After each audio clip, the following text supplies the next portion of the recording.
전국에서 시청하고 계신 가톨릭 청춘 어게인 시니어 학생 여러분, 안녕하세요. 저는 시니어 건강지킴이 우수호 카타리나입니다.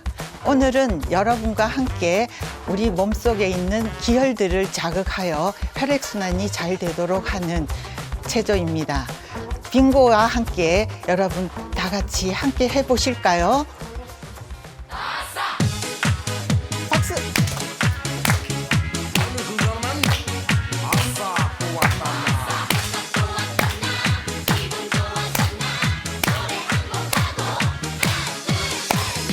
얻을 것만 같은 행복한 기분으로 입에 박힌 관념 다 버리고 이제 또 맨주먹 정신 다시 또 시작하면 나 이루리라 다 나 바라는 대로 견정이요. 지금 내가 있는 이 땅이 너무 좋아 이민 따위 생각한 적도 없었고요 같은 시간 아끼고 또 아끼며 나 비상하리라 나 바라는 대로 산 속에도 저 바다 속에도 이렇게 행복할 순 없을 거야 랄랄랄라 구름 타고 세상을 알아도 지금처럼 좋을 수는 없을 거야 랄랄라 모든 게 마음먹기 달렸어 어떤 게 행복한 삶인가요 사는 게 힘이 들다 하지만 쉽게만 살아가면 재미없어 빙고 독한 인생 고귀한 삶을 살며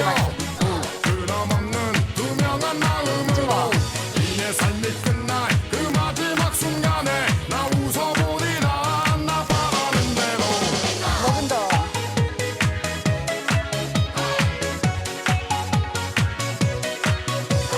반대.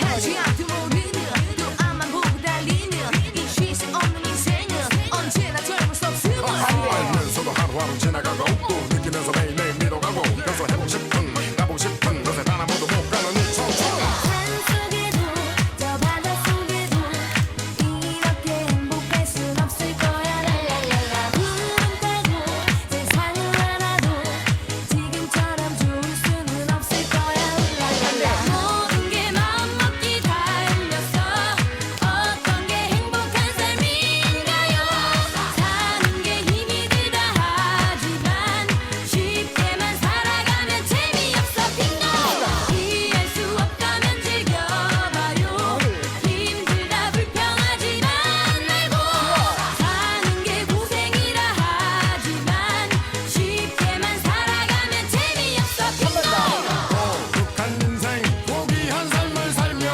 부끄럼없는 투명한 마음으로 이내 삶이 끝날 그 마지막 순간에 나 웃어보리라 나 바라는 대로 하나, 둘.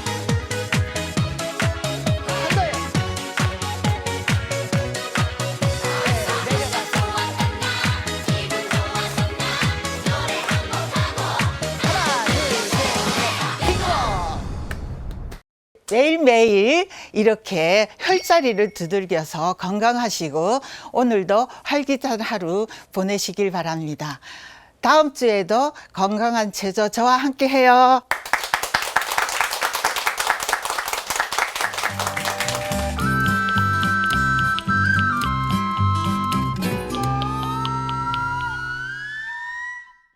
빙고! 네, 우리 시니어 학생들하고 함께 이렇게 체조를 하니까 기분도 좋아지고 한껏 몸이 좀 가벼워진 것 같아요. 안녕하십니까. 저는 천주교 서울대교구 사목국 노인사목팀 대표사제 양경모 대건 안드레아 신부입니다. 반갑습니다. 네, 반갑습니다. 저는 여러분의 막내 동생 이혜경 에스텔입니다. 오늘 어느 성당에서 오셨는지 5분의 언니 오빠들이 나오셨거든요. 자, 어느 성당에서 오셨는지 좀 소개 좀 해주세요. 역천동 성당 시니어 아카데미에서 왔습니다. 이기현 비전입니다. 네, 오늘도 알차고 유익한 그 수업을 하겠는데요. 먼저 수업하기 전에 선생님을 모셔야 되잖아요. 오늘 어떤 선생님이 오실지 여러분 궁금하시죠? 네. 자, 언니 오빠들 큰 소리로 선생님 한번 외쳐볼까요? 선생님!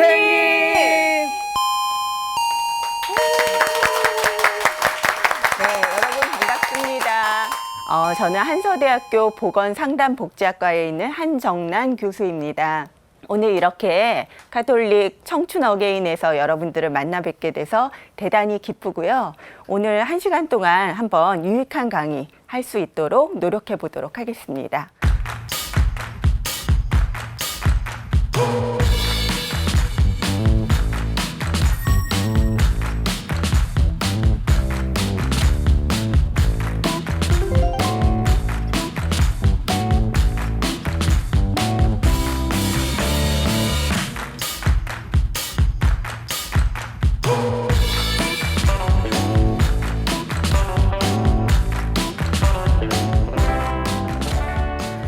강의에 앞서서 먼저 질문을 하나 드리고 싶은데요. 우리 다 나이를 먹어가잖아요. 여러분들은 나이를 먹는다는 것, 나이 들어가는 것에 대해서 어떻게 생각을 하시나요? 우리 제일 젊은 신부님부터 한번 말씀해 보시겠어요? 저는 이 나이가 제일 젊은데 좀 이런 말씀 드려서 좀 그렇지만 이 과거와의 이별이 아닌가. 나이를 1살 먹는다는 건 그만큼 내가 살아온 과거와 이별을 하는 것이라고 생각합니다. 우리 베드로 형제님 어떻게 생각하십니까? 신부님은 지금 이별을 얘기하시는데 저들은 이별이 아니라 오히려 기쁨을 맞이하고 싶습니다. 저는 왜 그러냐면 이제 나이도 먹고 갈 데가 얼마 남지 않았지 않습니까? 그래서 이왕에 갈 바에는 아주 재미있게 놀다가 또 주님 곁으로 멋있게 갈 수 있는 이런 시간이 있었으면 좋겠습니다. 저는 나이를 먹는다는 게 싫지만은 않습니다. 뭐 젊은 때는 고생했지만 아이들 커서 나름대로 사는 재미도 보고 있고 또 거기에 더 중요한 건 청춘어게인을 제가 있지 않습니까? 청춘어게인이 저희 삶의 전부라 할 수가 있습니다. 이렇게 좋고 재밌고 그러기 때문에 나이 먹은 거 절대로 뭐 나쁘지만 않습니다. 저는 시간이라고 생각합니다. 젊었을 때 어떻게 보냈는지 그 시간을 곰곰이 또 생각하기도 하고 내가 어떻게 걸어가야 될지 그거를 이제 생각하면서 어쨌든 지금은 나 자신 나가 제일 중요하다고 생각하고 나를 위한 행복이 뭔가 그 길만 따라가려고 지금 생각합니다. 저는 오랫동안 풍파를 많이 겪었지만 지금은 이제 모든 걸 내려놓고 집착을 내려놓고 마음 편하게 감사하게 사는 거를 하겠습니다. 나이를 먹는다는 게 강물이 흘러가는 것 같아요. 강물이 흘러가면서 산골짜기에서 처음 시작할 때는 산에 있는 그런 그 나무 잎이나 이런 것밖에 안 보이지만 넓은 강물로 나오면서 보이는 게 점점 더 많아집니다. 그러다 보면 자기가 볼 수 있는 것도 있고 볼 수 없는 것도 있어요. 그런 걸 봐가면서 흘러가는 것 같다고 생각합니다. 네, 여기 언니 오빠들 말씀을 들어보니까 저보다 그래도 몇 년 다 인생 선배들이시잖아요. 저도 그렇게 생각해요. 꽃이 피는 건 지는 거고요. 또 달이 차면은 기우는 거고요. 우리가 한 해 한 해 나이 들어가는 건 그건 당연한 그 자연의 섭리잖아요.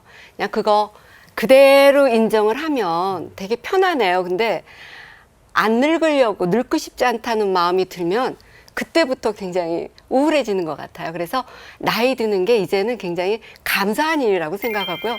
전 아침에 일어나면 오늘 또 새로운 하루 주셔서 감사합니다. 이런 마음으로 살고 있어요. 네, 다들 한 말씀씩 하셨는데 뭐 제 강의가 필요 없을 만큼 네, 굉장히 슬기롭게 지금을 잘 보내고 계신 것 같아요. 그래서 제가 오늘은 슬기로운 노년 생활을 어떻게 할 것인지, 어떻게 하면 좀 더 잘 나이 들어갈 수 있을지에 대해서 말씀을 드리려고 합니다. 자, 그럼 본격적인 강의를 시작해 볼까요? 우선 그 인구 고령화라는 말 굉장히 많이 들어보셨을 거예요. 매스컴을 통해서 뭐 신문이나 TV를 통해서 많이 들어보셨을 텐데 인구 고령화라는 거를 한마디로 이야기하면 어떻게 설명을 할 수 있는가 하면 개인이 나이를 들어가고 개개인이 나이가 들어가니까 사회 전반적으로 고령 인구가 많아지면서 사회도 늙어가는 변화를 우리가 인구 고령화라고 합니다. 이 인구 고령화를 그 통계적으로 한번 그 사회의 단계를 나눠 봤어요. 우리가 사람은 1살, 2살, 3살 이렇게 나이를 먹지만 사회를 나이를 1살, 2살 이야기할 수는 없으니까 이제 3단계로 나눠 본 거죠. 그래서 65세 이상의 고령 인구가 전체 인구 중에 7%를 넘어설 때 우리가 고령화 사회, 늙어가고 있는 사회라고 얘기를 하고요. 14%가 넘어서면 이미 늙은 사회, 중년 정도에 해당하는 고령사회라고 이야기합니다. 그리고 그 단계를 더 넘어서서 20%를 넘어서는 65세 이상 고령 인구가 전체 인구 중에 20%를 넘어서게 되면 우리가 지나치게 고령화가 진행되었다라고 해서 초고령 사회, 즉 이제 노인이 된 단계라고 이야기하거든요. 근데 우리나라는 2000년에 고령화 사회에 들어섰고 2017년에 고령사회에 진입을 했고요. 이제 4년만 더 있으면 2025년이 되면 초고령사회가 될 것으로 예측을 하고 있습니다. 그래프를 보니까 확실히 좀 더 이 몸으로 또 피부로 확 이렇게 와닿는 게 있는데요. 저희가 사실은 주교회에서 발표한 이 인구 신자 통계로 2020년 통계를 좀 분석을 했었었는데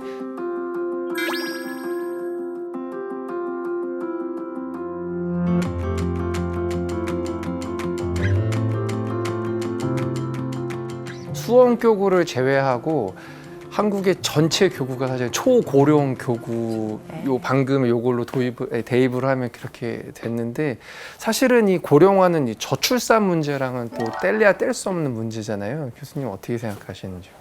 네, 이 인구 고령화라고 하는 것을 조금 더 쉽게 풀어서 이야기하면 노인은 늘어나고 청년은 줄어들고 아이들은 줄어들다 못해 사라지는 사회로 가는 것이라고 할 수 있습니다.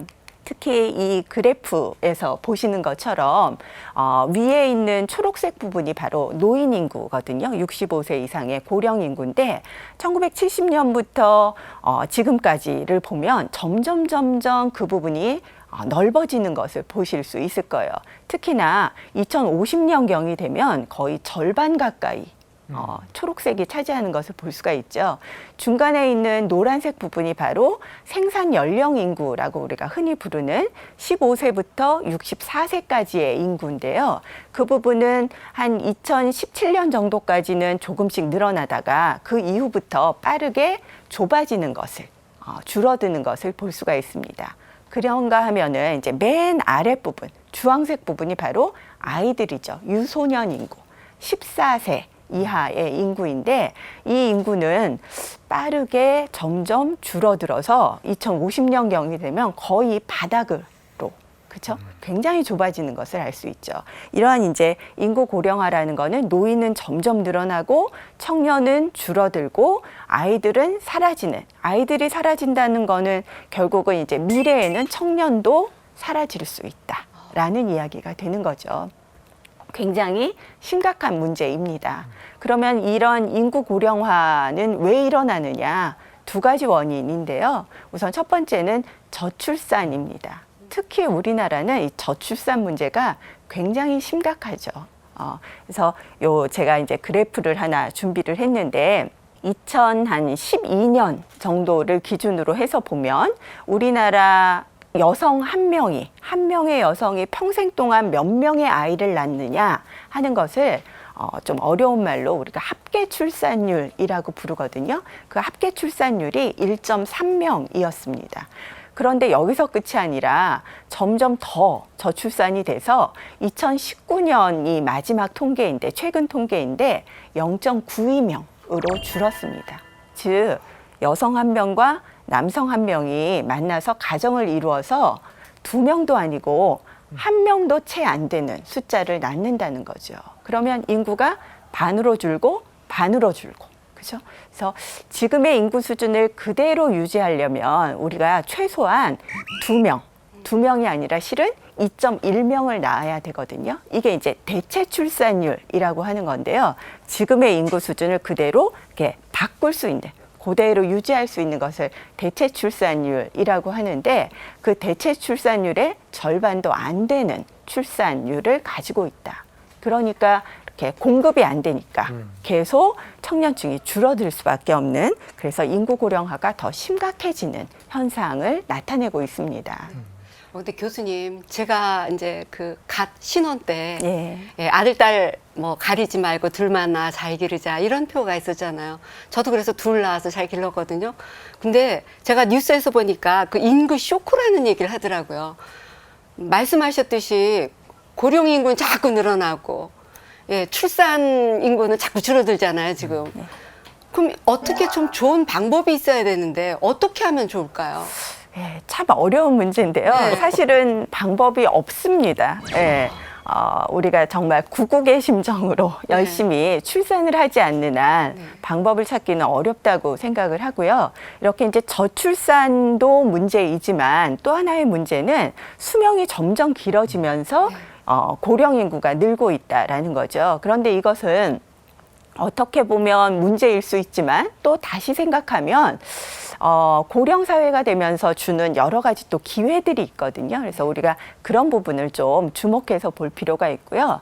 우선 오래 살게 되었다라고 하는 것, 노인이 늘어난다는 것은 결국은 수명이 길어졌다라는 것이니까 이것이야말로 인류가 그동안 꿈꿔왔던 꿈이 결국은 실현되는 장수 사회로 가는 거잖아요. 그래서 우리나라의 기대 수명을 한번 보면 그 태어날 때 신생아들이 앞으로 몇 세까지 살 것을 예측할 수 있는가 하는 게 기대 수명이고, 우리가 흔히 평균 수명이라고 얘기하는 게 기대 수명이거든요. 그 수명을 보면요, 1970년만 해도 60대밖에 안 됐어요. 우리나라의 기대 수명이. 그런데 이제는 몇 세냐? 다 80이 넘습니다. 그래서 남녀 공통으로 83.3세고요. 여성들은 조금 더 오래 살아서 86.3세. 그리고 남성들은 죄송한 이야기지만 한 6년 덜 사십니다. 그래서 80.3세로 나타나고 있고, 이게 다가 아니라 일단 지금 이 TV를 보시는, 이 방송을 보시는 우리 시니어 아카데미 여러분들은 굉장히 오래 살아오셨잖아요. 그래서 이 기대 수명보다 훨씬 더 사실 수 있습니다. 결국은 과거에는 장수가 꿈이었지만 이제는 장수가 필수인, 장수가 당연한 사회로 가는 것이 우리 사회의 변화다라고 이야기할 수 있습니다. 결국 우리 사회는 이제 100세 장수 시대를 눈앞에 두고 있고, 이게 꿈이 아닌 현실이 되고 있는데요.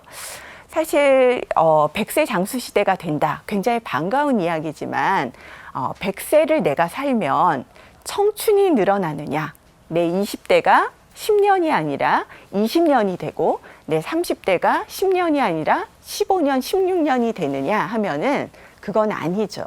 결국 늘어나는 쪽은 어딘가 하면은 인생의 후반기, 그렇죠? 없었던 70대가 생기고 없었던 80대가 생기고 없었던 90, 100대가 생기는 것이 바로 이 장수의 그 실상입니다. 그러다 보니까 우리 인생에서 노년이 차지하는 기간, 노년이 차지하는 비중이 굉장히 길어지는 것이죠. 그래서 우리가 사실 그 성인으로서 잘 살아가는 것, 뭐 열심히 공부하고 좋은 대학 가고 직업 준비를 열심히 하는 것도 굉장히 중요하지만,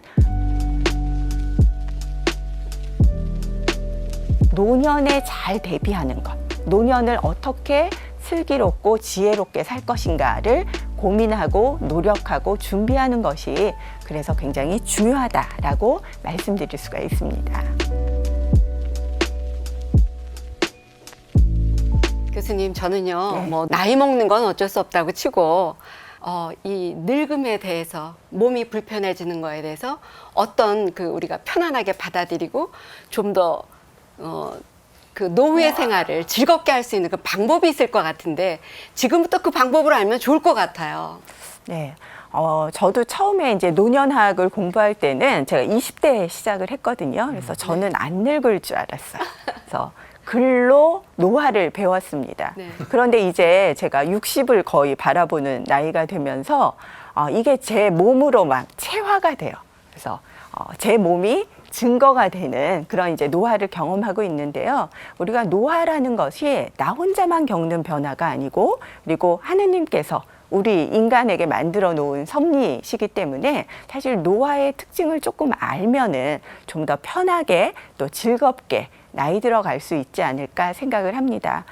그래서 제가 노화의 특징을 몇 가지 좀 한번 정리를 해봤는데요. 우선 첫 번째는 보편적인 변화입니다. 이 사진에 보시는 너무나 아름다운 요정이죠, 그렇죠? 그 오드리 헵번, 또 오스카를 발칵 뒤집어 놓은 우리 윤여정 선생님, 정말 젊은 시절의 아름다운 모습인데요. 이런 모습이 언제까지나 계속되지 않죠. 이들도 나이가 들면서 이렇게 주름지고 그런 노인의 모습으로 변했습니다. 하물며 이렇게 그 아름다운 여배우들도 늙는데 우리 같은 사람들이야 뭐 말할 나위도 없겠죠. 그렇죠? 그래서 누구만 늙고 누구는 안 늙는 것이 아니라 너나 할 거 없이 모두 다 맞아야 하는 변화가 노화이기 때문에 그렇게 억울해할 필요는 없지 않을까. 그래서 기꺼이 나이 들어가는 것을 좀 우리가 받아들일 수 있지 않을까 생각을 하고요. 그런데 노화는 이렇게 외모로만 오는 것이 아니죠. 눈가에 주름 조금 땡긴다고 그것이 안 늙을 수 있다면 그거 안 할 사람 없겠지만 외모가 젊어진다고 내가 노인이 아닌 것이 아니고, 내가 눈가에 주름이 없어진다고 이마에 주름이 안 생기는 건 아니거든요. 그래서 노화는 균형적인 변화입니다. 신체와 외모만 늙어가는 것이 아니라 기능, 또 내 성격도 달라지고요. 굉장히 조심성이 많아진다거나 아니면 이렇게 밖으로 향했던 에너지가 안으로 향하면서 굉장히 내향적인 사람으로 변하게 됩니다. 그래서 역할, 행동, 기능, 성격, 또 외모까지 고르게 균형 있게 변화하는 것이 바로 노화라는 변화입니다. 세 번째로 노화는 현재 진행형의 변화입니다. 노화의 시작점은 언젠가 하면은 사실 다들 이렇게 잘 알아차리지 못하셨겠지만 20세부터 노화는 시작이 됩니다. 어느 순간 피부의 탄력이 조금씩 떨어지면서 이제 노화가 진행이 되고요. 시작점은 거의 대부분 20대를 전후해서 시작이 되는데 이 노화의 끝은 없습니다. 언제 노화가 끝날까요? 언제? 그쵸. 죽을 때 끝납니다. 네. 노화는 내가 몇 살까지 사느냐에 따라서 그 기간이 정해져 있는 것이지 80까지 노화되고 그대로 유지되거나 70까지 노화되고 그대로 유지되는 것이 노화라는 변화가 아니라는 거죠. 그래서 지속적인 변화의 과정이다. 따라서 저와 여러분들이 만난 오늘이 사실은 우리에게 남아있는 날 중에 가장 젊은 날이죠. 제가 이제 가장 젊을 때 선생님들을 뵌 것입니다. 그다음에 네 번째 그 노화의 특징은요, 개인에 따라서 나타나는 노화의 결과가 다 달라요. 노화는 누구나 경험하지만 그 노화의 결과로 어떤 그 모습을 나타내는가 하는 것은 사람마다 다릅니다. 왜냐하면 우리는 태어날 때 유전적인 차이 밖에는 발현이 안 된 상태로 태어나거든요. 아마 신생아실에서 보셨을 거예요. 아이들이 다 고만고만하고 뉘집 아들인지 뉘집 딸인지 구분이 굉장히 어려운 그런 상태로 태어나죠. 그런데 그 아이들이 살아가면서 1년, 10년, 30년, 60년 살아가면서 그동안의 경험의 차이, 환경의 차이, 학습의 차이, 습관의 차이, 또 어떤 직업을 갖고 어떻게 생활하느냐의 차이들이 합쳐지면서 인생 후반으로 갈수록 어마어마한 개인차가 나타나는 겁니다. 그래서 60대에 이미 요양원에 들어가서 와병 상태에 계신 분이 있는가 하면 90세, 100세, 우리 그 김형석 교수님 잘 아시죠? 100세가 넘어서도 왕성하게 활동하시는 분도 생기는 거죠. 그래서 이렇게 개인차가 큰 것이 바로 노화입니다. 네. 저는요, 철부지 시절에, 그러니까 여학생 시절에는 빨리 어른이 되고 싶었어요. 그때는 그 로망이 있잖아요. 멋진 연애도 하고 싶고, 결혼도 하고 싶고, 막 이런 꿈이 많았는데, 막상 제가 엄마가 되고, 또 며느리가 되고, 아내가 되고, 이렇게 살아보니까, 나 정말 더 이상은 늙고 싶지 않은데 막 그 끈을, 포기의 끈을 놓지를 못하는 거예요. 나이 먹는 것까지는 괜찮은데 이런 마음이에요. 그래서 제가 여러분들의 그 OX 문제를 마련해 봤는데 나이에 대한 내 생각을 점검하는 시간입니다. 맞으면 O를 들어주시면 되고요. 지금 갖고 계시죠? 나는 아니다 그러시면 X를 들어주시면 됩니다. 자, 첫 번째 문제 낼게요. 난 학창 시절 빨리 어른이 되고 싶었다. 하나, 둘, 셋. 아니 이럴 수. 어머. 마리아 언니만 마리아 언니가. X표 드셨어요. 아니 왜요? 학창 시절에 궁금하네요. 어른이 되고 싶지 않으셨어요? 빨리 어른이 되고 싶지 않으셨어요? 아니 어른이 안 되고 싶으셨어요? 네. 잘못 드신 거 아닐까? 그냥 그 당시 그대로가 좋았습니다. 그러니까 정말 동심에 쌓여서 너무 정말 아름다운 그러면 그 어린 시절, 소녀 시절을 지내셨을 것 같아요. 자, 근데 어떻게 이제 한 분만 X를 드셨고요. 그 다음에 두 번째 문제 제가 하겠습니다. 나는 늙고 싶지 않다는 생각을 아주 많이 했다. 자, 지금부터 OX 들어주세요. 역시. 어머, 저만이에요? 어머머머, 막내만, 어머, 어떡하면 좋아요? 해주시고요. 네. 아니 네. 왜 그런 생각을 하신 거예요? 아직까지 늙고 싶지 않다는 생각이 많이 들어요. 왜냐하면 할 일이 너무 많아요. 더 이상 늙지 말고 좀 건강도 유지하면 제가 하고 싶은 일이 더 많을 것 같거든요. 제가 엄청 욕심장인 것 같습니다. 언니 오빠들 정말 죄송합니다. X 드신 분들 중에서 어떤 분이 늙고 싶지 않다든지 하는 생각을 할 여유가 우선 없었어요. 사는 게 너무 바빠서 네. 일도 바쁘고 매일매일 살아가는 것이 너무 바빠서 늙고 싶지 않다 같은 거는 엄청나게 호화로운 생각이라고 저는 생각을 했어요. 그런 생각조차 안 했습니다. 굉장히 열심히 사신 우리 인생 선배님들이시죠. 그러면 이제 세 번째 문제 내볼게요. 난 슬기롭게 나이를 먹고 있다고 생각한다. 지금 현재. 그러시면 O 아니면 X 들어주세요. 하나, 둘, 셋. 반반. 그럼 이렇게 드시면 돼요. 이렇게. 네. 그러면 지금 X를 들어주신 분이 젬마 언니시네요. 반반이요? 반반. 왜 반반이시죠? 슬기롭지 못했다 생각하기도 좀 애매하고 좀 그런데요. 뭐 늙는다는 게 자연의 섭리인데 저는 그걸 굳이 마다고는 안 해요. 제가 어떤 할아버지가 한 70대 할아버지인데 젊은 애들이 할아버지 하잖아요. 그럼 그 할아버지는 그 말을 듣기 싫은지 쟤는 왜 나보고 아저씨인데 할아버지라고 하냐고 그러고 화를 내는 걸 봤어요. 그래서 내 생각은 그래요. 그 아이는 할아버지를 보일 뿐인데 걔는 보이는 대로 얘기했을 뿐인데 뭐 그게 나쁘다고 화를 내나 나는. 그러니까 늙게 되면 늙는 거고 세월이 가는 대로 살아야 되는 거다 생각을 했기 때문에 뭐 굳이 그렇게 늙는다는 걸 그렇게 생각은 해본 적 없을 것 같아요. 그냥. 살다 보니까 뭐 늙는지 젊는지도 모르고 살아왔지만 어떻게 세월이 가는지도 모르게 살았어요. 살기는 사실은. 그렇지만 그래요. 그냥 늙는다고 오를 것도 없고 그냥 슬퍼할 것도 없고 좋아할 것도 없고 그런 것 같아요. 반반 들었습니다. 네.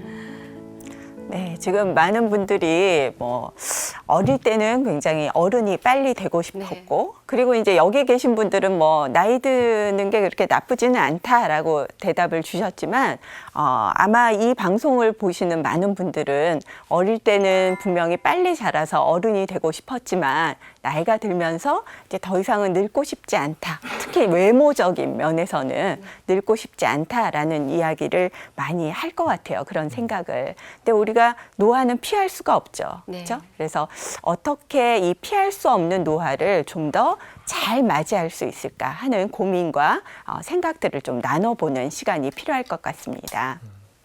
저희가 그런 얘기 많이 하잖아요. 나이는 숫자에 불과하다. 뭐 막 그런 얘기 하다가도 아까 우리 자매님이 얘기하신 것처럼 아저씨라고 안 부르고 할아버지라고 불렀다고 막 확 화를 내고, 그러니까 아예 나이는 숫자에 불과해 이러다가도 그런 나이에 뭔가 이렇게 표현을 듣거나 그러면 갑자기 또 막 확 화를 내고 이렇게 되는 경향이 있는데, 자, 교수님 정말 이 나이란 게 어떤 걸까요?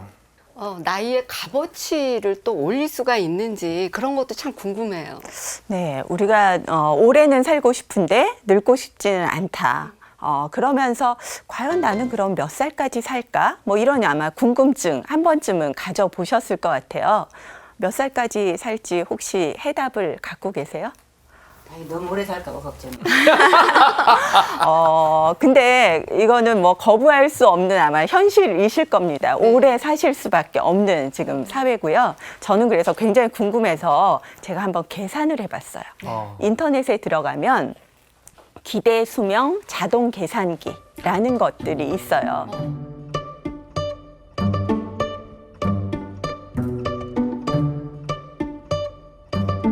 그게 뭔가 하면 미국에 있는 한 보험회사가 이렇게 인터넷 프로그램을 만들어 놓은 거예요. 그래서 제가 거기다가 제 정보들을 넣고 나는 몇 살까지 살까를 계산을 해봤어요. 그랬더니 제 결과가 어떻게 나왔는가 하면은 이렇게 98세가 나오더라고요. 그런데 제가 똑같은 프로그램에 5년 전에 제 정보를 넣었거든요. 그랬더니 그때는 92세가 나왔어요. 그래서 과연 내가 왜 그 사이에 이렇게 6살이나 6년이나 더 살게 됐을까를 봤더니 딱 한 가지 바뀐 게 있었어요. 그 5년 사이에 특히 이제 코로나를 겪으면서 딱 한 가지 제 생활 습관을 바꿨는데요. 저는 뭐 술도 안 마시고 담배도 안 피고 그다음에 굉장히 부지런히 움직이고 기름진 음식을 많이 안 먹어요. 이거는 바뀌지가 않았는데 운동 하나가 바뀌었습니다.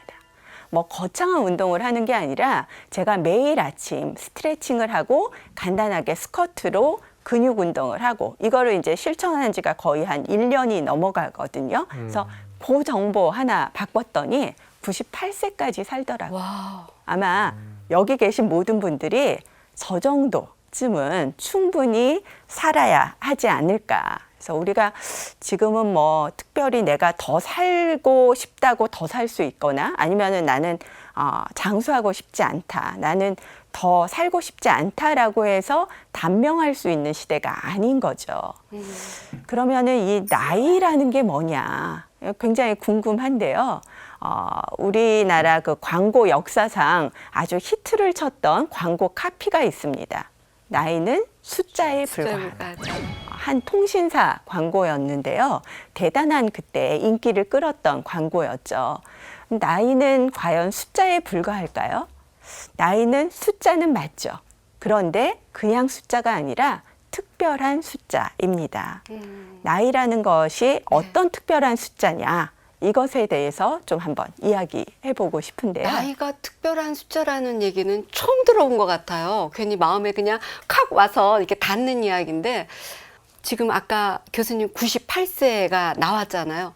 나는 과연 몇 세가 나왔을까? 그러면 내가 나이 값을 제대로 하고 살아야 될 텐데 사람이 사람 노릇하고 사는 게 제일 힘들다고 하는데 나이 값하고 사는 것도 이게 쉬운 일이 아니거든요. 그래서 어떻게 하면 될까? 지금부터 우리 준비하면 되잖아요. 좀 방법을 좀 알려주세요. 네, 나이는 숫자지만 네. 어떤 숫자냐? 네. 우리가 살아온 삶의 경험들의 결정체. 네. 그렇죠? 우리가 살면서 열심히 노력한 것들, 아까 이제 뭐 나이 드는지도 몰랐다. 너무 열심히 사느라고 그런 말씀을 하셨는데 그렇게 열심히 땀 흘렸던 것의 결과물이 바로 나이인 거죠. 한마디로 이야기하면 피땀 눈물, 그 방탄소년단의 피땀 눈물의 결정체가 바로 나이입니다. 결국은 나이값이라는 것은 그 나이가 갖는 무게, 나이의 가치라고 이야기할 수 있죠.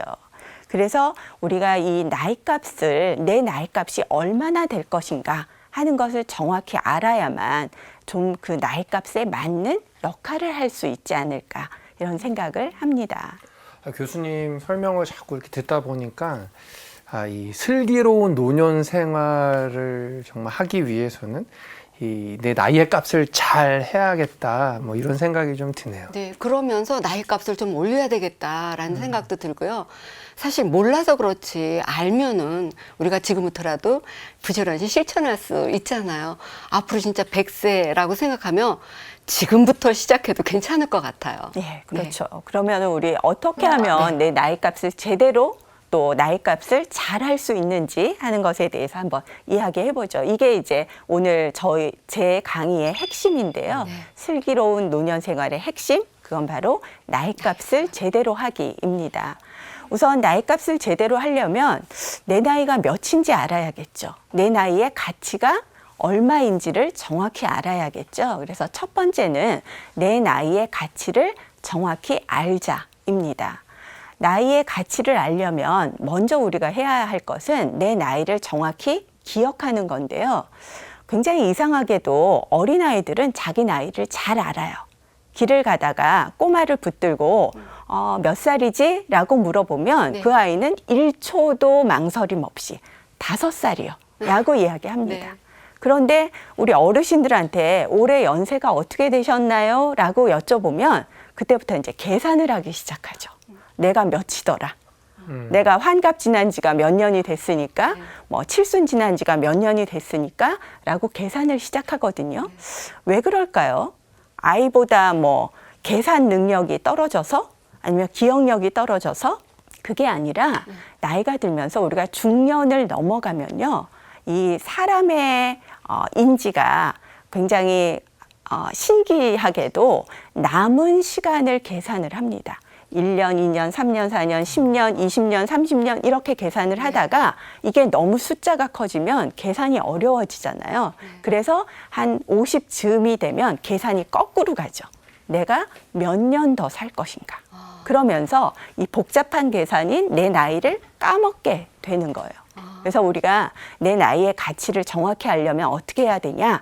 내 나이를 매일매일 계산을 하고 기억하면서 살아야만 몇 살이죠? 라고 물어봤을 때 바로 나는 52, 나는 65 하고 나올 수 있어야만 내 나이의 가치에 맞는 역할을 할 수 있습니다. 두 번째로는 그렇게 나이 숫자만 기억한다고 되는 것이 아니라 그 숫자가 갖는 책임감, 그 숫자에 내가 해야 할 역할들에 대해서 고민하고 노력해야 되는 것이죠. 그건 누가 찾아야 되냐? 내가 스스로 찾아야죠. 그래서 내가 이 나이에 어떤 책임과 어떤 역할을 해야 할 것인가, 내가 후세대를 위해서 무엇을 해야 할 것인가 하는 것을 고민해야 되고요. 세 번째로는 이제 나이가 들면 우리는 선배로서, 인생의 선배로서 후배들을 이끌어야 할 책임이 있습니다. 그래서 선배 시민으로서 책임을 갖고 행동하려는 그런 노력이 필요한 거죠. 후배들을 독려하고 이끌어주고 지지하고 끌고 나가는 그런 역할이 바로 선배 시민의 역할이라고 할 수 있는 거죠. 나이값을 하기 위한 두 번째 방법은 내 나이의 가치를 올리는 것입니다. 아까 이혜경 선생님이 어떻게 하면 나이의 가치를 올릴 수 있냐라고 말씀을 하셨는데 그 첫 번째 최고의 비결은 바로 이제 여기 계신 선생님들처럼 열심히 배우는 것이죠. 내 안에 많은 지식과 지혜를 쌓는 것, 이것이야말로 내 나이 값을 올리는 비결이고요. 두 번째로는 사회가 그대로 있지 않잖아요. 계속 변하잖아요. 그 변화를 따라잡아야 합니다. 이미 사회는 디지털로 변하고 키오스크에서 주문을 해야 되고 스마트폰을 사용해야 되는데 나는 그런 변화가 싫고 나는 그것에 안 따라가겠다라고 하면 내 나이의 가치는 계속 뒤로 처질 수밖에 없는 거죠. 그래서 사회의 변화에 민감하게 그것을 받아들이고 따라가는 것. 그래서 세 번째는 그런 변화에 맞춰서 나도 변화하는 것. 나도 배운 것을 가지고 사회의 변화를 느껴서 함께 변해가는 것. 그래야만 우리가 꼰대라는 소리 안 듣고, 그렇죠? 똑같이 우리가 사회 구성원으로 살아갈 수 있지 않을까 생각을 합니다. 세 번째로는 나이에 맞게 내 모든 것들을 바꿔가는 노력이 필요한 거죠. 중요한 것은 변화된 나를 있는 그대로 받아들이는 것. 두 번째로는 내 나이에 맞게 기준 자체를 바꿔야 됩니다. 세 번째로는 욕심을 버리고 작은 것에도 감사하고 나눔을 실천하는 이런 것이 정말 그 나이에 맞춰서 나이가 들어가면서 잘 슬기롭게 바꾸는 것이 아닐까 이렇게 생각을 하고요. 마지막 네 번째로는 내 삶의 의미를 다시 정리하는 것이 필요합니다. 일단 삶을 되돌아봐야만, 내가 어떻게 살아왔는가 하는 것을 회고해 봐야만 의미를 정리할 수 있겠죠. 그래서 뒤를 돌아보는 것이 필요합니다. 나의 젊은 시절, 나의 중년기, 나의 10년 전을 돌아보면서 어떤 삶을 살았는가.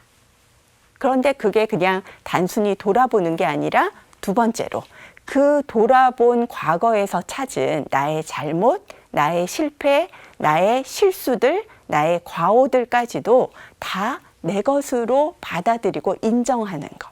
그런 실수가 있었기에 지금이 있는 거죠. 어떤 거는 좀 잊어버리고 싶고 지워버리고 싶고 그렇지만 우리가 지울 수 없잖아요. 그렇죠? 그렇다면은 그것까지도 인정해 주는 것이 필요하고요. 마지막 세 번째로는 현재 모습에 맞춰서 현재의 관점에서 내 삶을 다시 정리하고 의미를 재구성하는 노력이 필요합니다. 그래서 내 삶은 이런 것이었구나. 내가 살아온 지금의 그런 과거의 경험들이 쌓여서 지금의 이런 모습으로 만들어졌구나라는 것을 인정하는 것, 이게 바로 그 슬기로운 노년 생활을 이루기 위한 나이값을 제대로 하는 방법이 아닐까 이렇게 생각을 합니다. 그래서 우리가 슬기로운 노년 생활을 하기 위해서는 내 나이의 가치를 정확히 알고 또 그 가치를 높이기 위해서, 올리기 위해서 노력을 하고 그리고 나이에 맞게 모든 것을 바꾸고 삶의 의미를 정리해야 한다라는 말씀을 드렸는데요. 네, 그래서 제가 질문 하나 드려볼게요. 한번 우리 이 자리에서 내 삶은 어떤 것인지 정리를 해보면 어떨까 싶거든요. 한번 선생님들도 내 삶을 어떻게 정의할 수 있을지 한 줄 정도로 한번 지금 적어보시길 바랍니다. 너무 어려운 숙제를 내주셨어요. 네.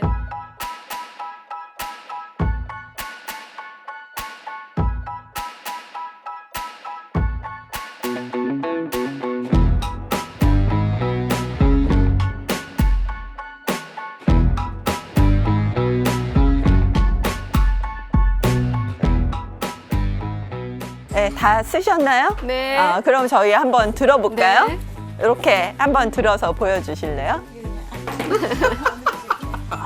네, 다들 그 내 삶을 한 문장으로 지금 표현을 하셨는데요. 우리 이혜경 선생님부터 한번 설명을 좀 해보실래요? 제 삶은 늘 늦가기였던 것 같아요. 빨리 가지도 못하고 남들보다 늦었어요. 사회에 나가서 이렇게 일을 할 수 있는 것도 굉장히 늦었고요. 근데 늦었기 때문에 오히려 더 저는 좋았어요. 천천히 가면 여러 가지 다 사방팔방 볼 수 있잖아요. 다 느낄 수 있고. 그래서 늦게 시작하고 그래서 지금 너무 풍요롭게 이제 노후를 향해서 가고 있는 굉장히 행복한 사람이라고 생각을 해요. 멋지시네요. 그래서 늦가기 완행열차. 예. 앞으로도 천천히 가고 싶어요. 우리 마리아 자매님. 저는 내 삶에서 유아 세례를 받았고요. 오늘 이 나이까지 그래도 딴 길을 헤매지 않고 네. 그대로 걸어오고 있습니다. 주님의 딸로서 대단한 일을 한 것은 없지만 그냥 어려운 고난 속에서도 다 헤치고 올 수 있었던 것이 주님 덕분이라고 생각합니다. 제일 정답을 쓰신 것 같네요. 예. 우리 젬마 자매님. 저는 내 삶은 로또도 아니고 황금빛도 아니고 수레바퀴 할까요? 그래서 내 삶은 수레바퀴다. 네, 예. 수레바퀴라 해서 꼭 나쁘다는 것만 아니고요. 아주 평범하게 서민적으로 부지런히 살아본 인생이기 때문에요. 앞으로도 그냥 그렇게만 살면 더 욕심을 안 바라고 만족할 것 같아요. 그래야 하느님의 기뻐서 잘 들어가죠. 우리 저 뒤에 내 삶은 현상유지다 하고 둥글게 둥글게 이렇게 썼습니다. 이렇게 살다 보니까 지금까지 온 것이 참 고맙고 잘 이렇게 지나오고 현재도 잘 지내고 있습니다만 앞으로도 둥글게 모나지 않게 그렇게 잘 굴러갔으면 좋겠습니다. 그래서 둥글게 이렇게 썼습니다. 제 삶은 그리움입니다. 제가 사는 동안 좀 남 앞에 서는 것도 잘 못하고 말도 잘 못하고 뭐랄까 좀 항상 뒤곁에서 살아왔거든요. 그런데 내가 그리 보는 거는 그 사람에 대한 거, 또 자식에 대한 거, 남편에 대한 거, 하느님에 대한 거 다 되돌아보면 내가 갖고 싶은 건 그 사람에 대한 그리움밖에 없는 것 같아. 내가 그 사람으로 인해서 내가 즐거움을 찾고 그 사람으로 인해서 내 행복을 찾는 그런 그리움에 항상 목말랐다고 생각하는 삶이었던 것 같아요. 그래서 앞으로는 더 앞으로 더 나아갈 수 있도록 주님 안에서 주님 딸로서 제가 그 아버지에 대한 그리움으로 살아가려고 지금 마음 먹고 있습니다.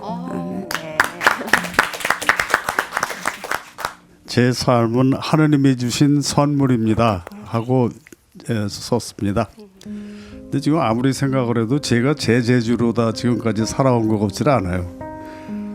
제가 1954년에 영세를 받았는데 중학교 2학년 때 그때 영세를 받아가지고 지금까지 쭉 살아온 것이 내 재주가 아닌 것 같아요. 전부 다 하느님께서 주신 선물이었다. 그래서 나는 노상 얘기를 해요. 이 삶의 기적이라고 하는 게 따로 있는 게 아닌 것 같다.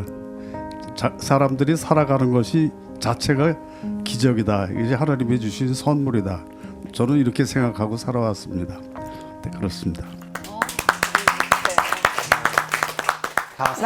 사지의 수도자 같은 답변을 하셔서 저는 부끄러운데 저는 바오로 사도의 이 말씀을 좀 인용을 했어요. 그래서 내 삶은 훌륭히 싸웠고 달릴 길을 다 달렸으며 믿음을 지킨 결과다. 그래서 여기 계신 우리 인생의 선배님들도 그러시겠지만 여러 가지 유혹과 여러 가지 어려움 속에서도 이 신앙인으로서 살아가시려고 이렇게 많이 노력하셨던 그런 부분들이 있으시잖아요. 저도 그래서 제 삶은 그냥 하루아침에 만들어진 게 아니라 늘 최선을 다해서 그렇게 살아온 어떤 결과물이 아니냐. 저는 그런 취지로 이렇게 썼습니다. 네. 저만 박수를 안 치시네요.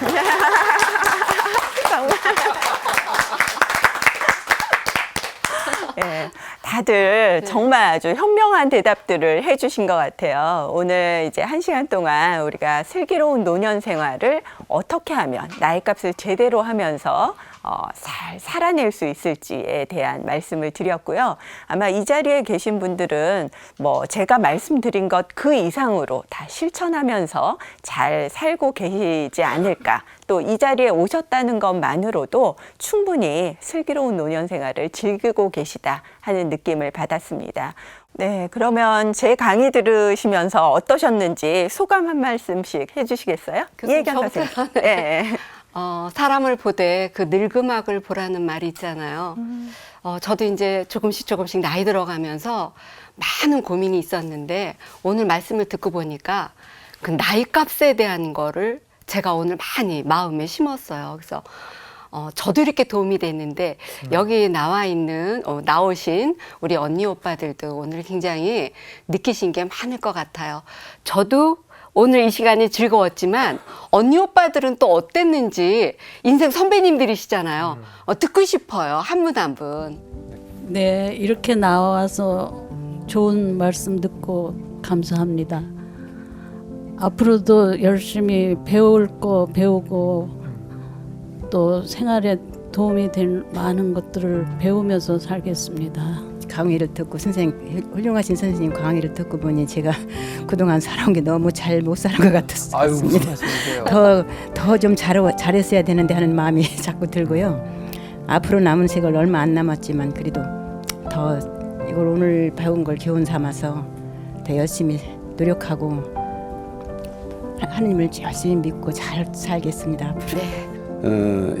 이런 프로그램이 좀 많이 노인들을 위해서 많이 좀 생겼으면 좋겠습니다. 감사합니다. 살면서 젊은이들한테 눈살 안 찌푸리고 길 가든 어디 가든 그래도 다 모범이 될 수 있게 참 곱게도 늙으셨구나 그런 말 듣고 갈 수 있는 그런 사람이 되었으면 하고. 저 나이에 대해서 전혀 생각을 안 하고 살아왔었다고 생각이 드는데 나이 값을 좀 더 잘해야 되겠다는 생각을 다시 했습니다. 그리고 나이 값을 제대로 좀 해야 되겠다 이런 생각도 했고요. 선생님 오늘 저 좋은 말씀 감사드립니다. 교수님이 이제 보편적 노화 설명하시면서 이제 그 오드리 헵번 그 사진 보여주셨잖아요. 그래서 그 오드리 헵번이 그 물론 정말 외모도 아름답지만 그 굉장히 많은 봉사활동을 하고 이제 그런 모습을 보면서 굉장히 이렇게 뭐랄까 영향도 많이 받았는데 그 오드리 헵번이 했던 유언이 아름다운 눈을 갖고 싶으면 다른 사람에게서 좋은 점을 보아라. 아름다운 입술을 갖고 싶으면 친절한 말을 하라. 또한 아름다운 자세를 갖고 싶으면 결코 너 자신이 혼자 걷고 있지 않음을 명심해라.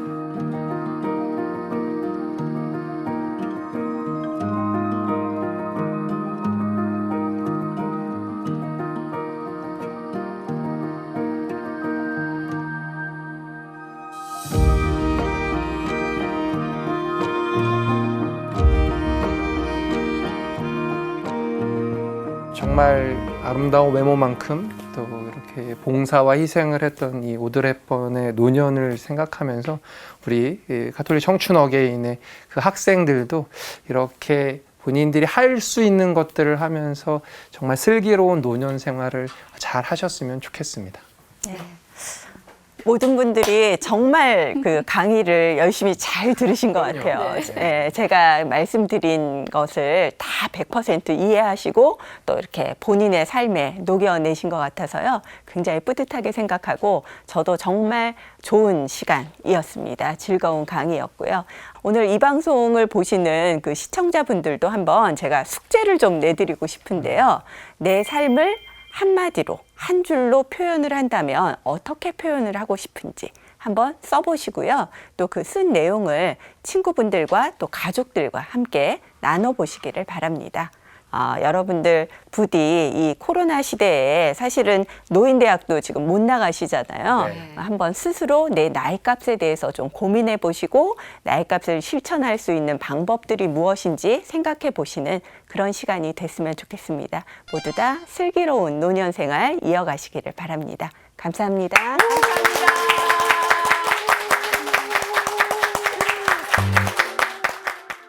하나, 둘, 셋 하면 나이값 하고